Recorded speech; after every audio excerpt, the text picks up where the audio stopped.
আসসালামু আলাইকুম সবাইকে, welcome to my new blog. কেমন আছেন সবাই? আশা করছি আল্লাহর রহমতে সবাই ভালোই আছেন। আমিও ভালো আছি আলহামদুলিল্লাহ। এখন বাজে রাত 12টা। হঠাৎ করে আমার লাচ্ছা সেমাই খেতে ইচ্ছে করতেছে, তো আমি ফ্রিজ থেকে 1 কেজি দুধ বের করে চুলায় বসিয়ে দিয়েছি। এই যে দুধটা একটু জাল করে নিয়েছি, আর আগে থেকেই একটা লাচ্ছা সেমাই প্যাকেট ছিল, সেটাই আমি রান্না করব। তো দুধটা একটু জাল করে নেওয়ার পর সেখানে আমি তেজপাতা, দারুচিনি আর এলাচ দিয়ে দিয়েছি। এলাচ দিয়ে তারপর আমি ভালোভাবে নেড়ে নিচ্ছি। তো আপনাদের যদি আমার ভিডিওটা ভালো লাগে অবশ্যই সাবস্ক্রাইব করবেন, আর আমার দেখানো নিয়মে রেসিপিটা ফলো করে রান্না করে দেখবেন, অবশ্যই মজা লাগবে। এই যে তার মধ্যে আমি একটু গুঁড়ো দুধ দিয়ে দিলাম। গুঁড়ো দুধটা দিলে হয় কি, সেমাইয়ের ফ্লেভারটা খুবই ভালো আসে, খেতেও আরও বেশি মজা লাগে। যদি আর গুঁড়ো দুধ থাকে আপনাদের কাছে আরও বেশি দিতে পারেন। এই যে আমি চিনি দিয়ে দিলাম 1 কাপ।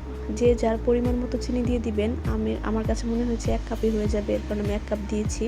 তো তারপর জালটা নিভিয়ে দিলাম। তো আমি 1 কেজি দুধকে জাল করতে করতে আধা কেজির মতো করে নিয়েছি। তারপর প্যাকেট থেকে অর্ধেক সেমাই এখানে দিয়ে দিচ্ছি। যেহেতু দুধের পরিমাণ কম, তো পুরো প্যাকেট দিয়ে দিলে সেমাইটা ঘন হয়ে যাবে বেশি, এর কারণে আমি অর্ধেক দিয়ে দিলাম। এই দেখুন, আর অর্ধেকটা আমার প্যাকেটেই রয়ে গেছে।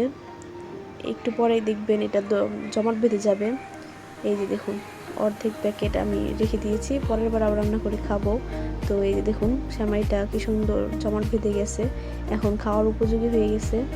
এই যে আপনাদের যদি আমার রেসিপিটা ভালো লাগে অবশ্যই আপনারা এটা ট্রাই করবেন বাসায়, দেখবেন খুবই মজা হবে।